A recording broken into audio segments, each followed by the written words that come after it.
begs Joyce for a spontaneous weekend vacation, but she doesn't go for it. Joyce knew that the prom was coming up, so she got Buffy an expensive dress as a gift. She tells Buffy that it doesn't matter if she doesn't have a date, that she should just go herself and have a good time. At this point, things greatly resemble the beginning of the third act of the movie, where Buffy has given up on her Slayer duties and has decided to just go to the dance as a normal civilian girl. As with the movie, this is a powerful statement of respect for her own agency, even if she doesn't stick with it.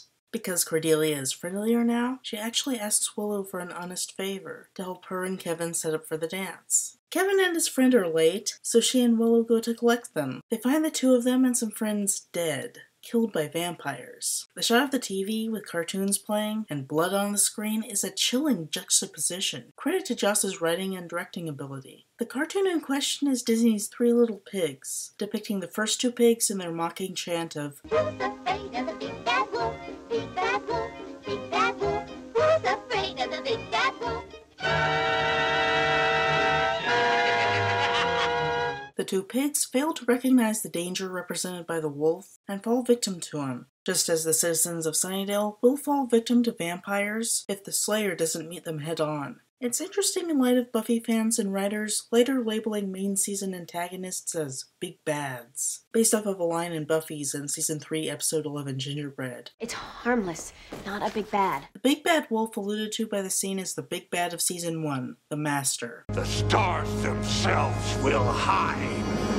And in light of the fact that this predominantly male group was killed off for shock value, Men, I don't know why we put up with them. Just to make these two girls' stories more dramatic, we can add Kevin and his male friends to the growing list of men in refrigerators. Clearly, Joss has a sick fetish for male pain. Buffy is modeling her prom dress when Joyce tells her about the news story, which mentioned Willow. Buffy goes to visit Willow while still in her dress, now with a leather jacket over it. Does this look familiar?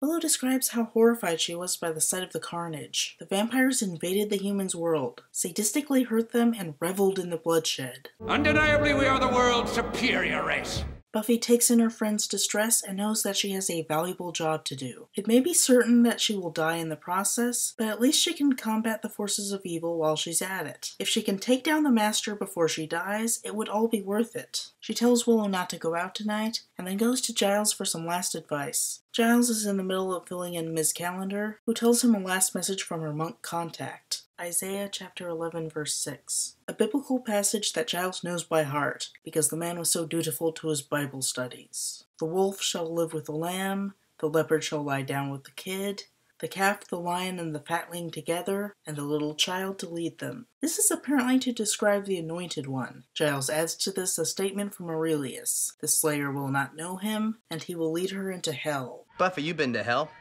They had one bedrooms, right?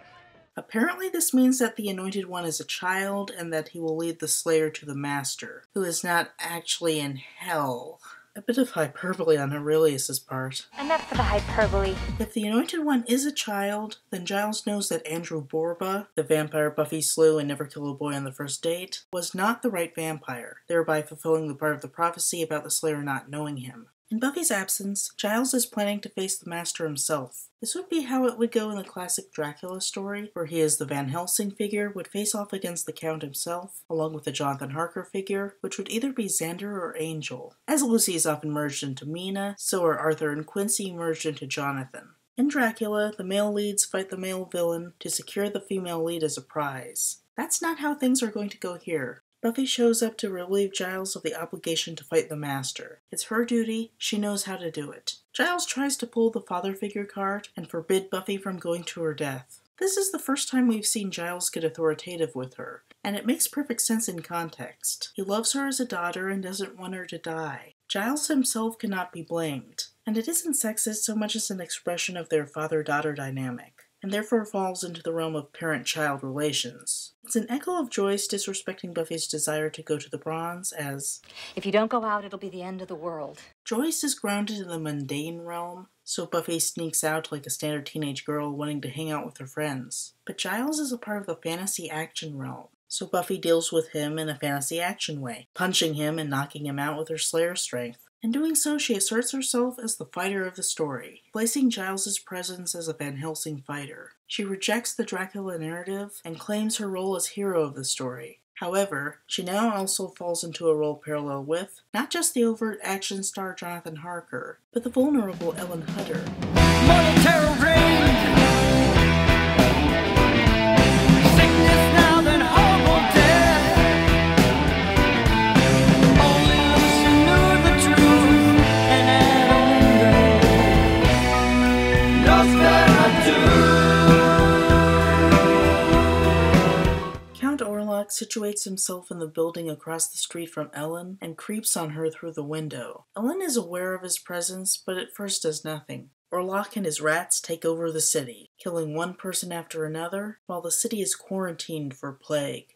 Ellen reads the book that states that the only way to kill a Nosferatu is for a maiden to lure him with the promise of her blood and keep him until the crow of the cock, and she knows that she must sacrifice herself for the good of the society. She sends her husband away, waits until Orlok is at the window, and then she opens up her own window, inviting him inside and symbolically inviting her death. One of the ideas played with in the vampire film The Moth Diaries is that vampires are a unique sort of monster and that they have to be invited inside, implying that to a degree the victim has to welcome their victimization. The film uses this as a vehicle to explore toxic relationships through a retelling of Carmilla, but it can be applied to Nosferatu as well. Vampires have been used to represent taboo forms of sexuality for hundreds of years. They are often symbolically rapists, and Dracula is no different. These scenes of symbolic rape are very erotically charged, making them effectively Victorian-era pornography. It is a bodice ripper, a rape fantasy. I know many women who read the book found it attractive as a form of rape fantasy. Rape fantasies can be popular for containing an automatic defense against feelings of guilt for expressing taboo feelings of sexuality. If the character with which you empathize is forced, then there is no action to feel guilty for. She doesn't have a choice, right?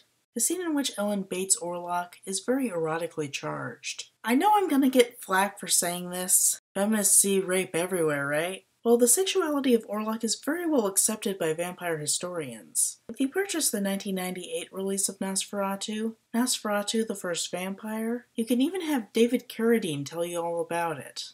In many ways, the ashen, rat-faced creature with monstrous talons and the brutal depiction of its blood-sucking carnage of young women made the film's implicit sexual overtones even more shocking to the audience.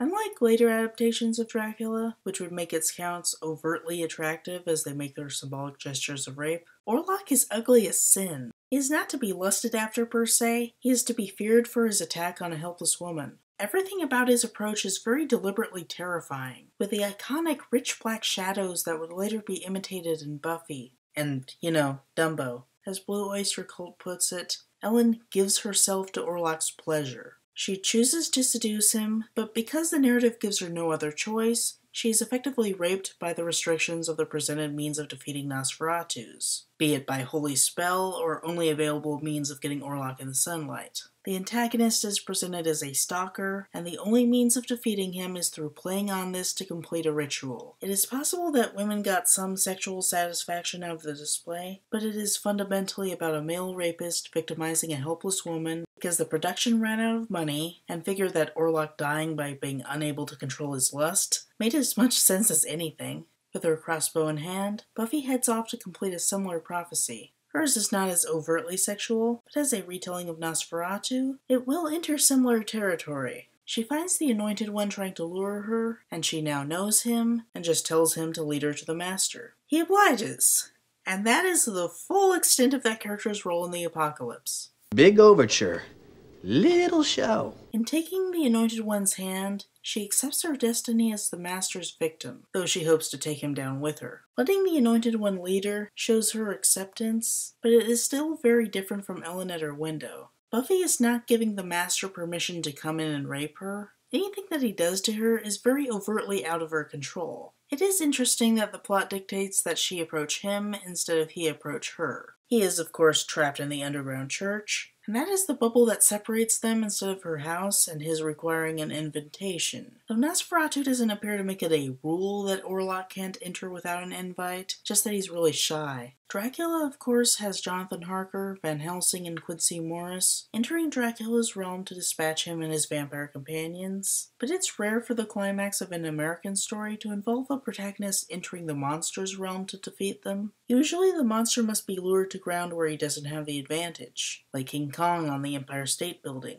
Buffy the Vampire Slayer will play with both of these. Buffy's outfit now represents a melding of femininity and masculinity. She wears a very feminine dress, but also has a practical jacket and a large weapon typically carried by men. Unlike the "I broke a nail" comment, this does not disparage her femininity at all. It instead represents an empowering assertion of the primary themes about how a female character can indeed be the hero and occupy both realms of traditional femininity and masculinity. Like Ellen dreaming about Thomas's ordeal with Orlok, Buffy has experienced prophetic dreams about her confrontation with the Master. Welcome to the Hellmouth began with a prophetic dream about the Order of Aurelius reviving the Master, and of the attack that will be seen later in Prophecy Girl. And Season 1 Episode 10 Nightmares foreshadowed this encounter specifically. As seen in her dream, Buffy enters the underground church, faces the Master, and is so overcome by the fear that she can't fight back. And then the Master kills her and turns her into a vampire, or as the fans call it, a slaypire. Now we can see how accurate her dreams are, and if the prophecy can be bent or subverted entirely. As in the dream, the Master stalks her. Buffy greets him to make him show himself, and then she fires on him. Unfortunately, his reflexes are too good and he catches the bolt. They dance for a bit, and then he makes his move. He uses hypnotic powers on her, the vampire's thrall, a power exhibited by him, Lothos, Drusilla, and Count Dracula. Notably, Drusilla, with her characteristic psychic powers, is the only vampire in that list neither Count Dracula nor based on him in some capacity. Lothos used it in the movie in a symbolic rape attempt to make Buffy surrender to him, and she only came out of it when Pike inadvertently killed the music in the middle of fighting vampires elsewhere. The fight with the Master goes differently. He grabs her throat and tells her that if she hadn't come for him, he wouldn't have had the ability to leave his prison. He bites her against her will, which, if you've been paying attention, you know stands for rape, and then he kind of moans just to hammer the point home. Oh, God. This is elaborated on in Season 5, Episode 7, Fool for Love, with the note that Slayer's blood is a natural aphrodisiac for vampires. So chaste, so calm, she gave herself to the pleasure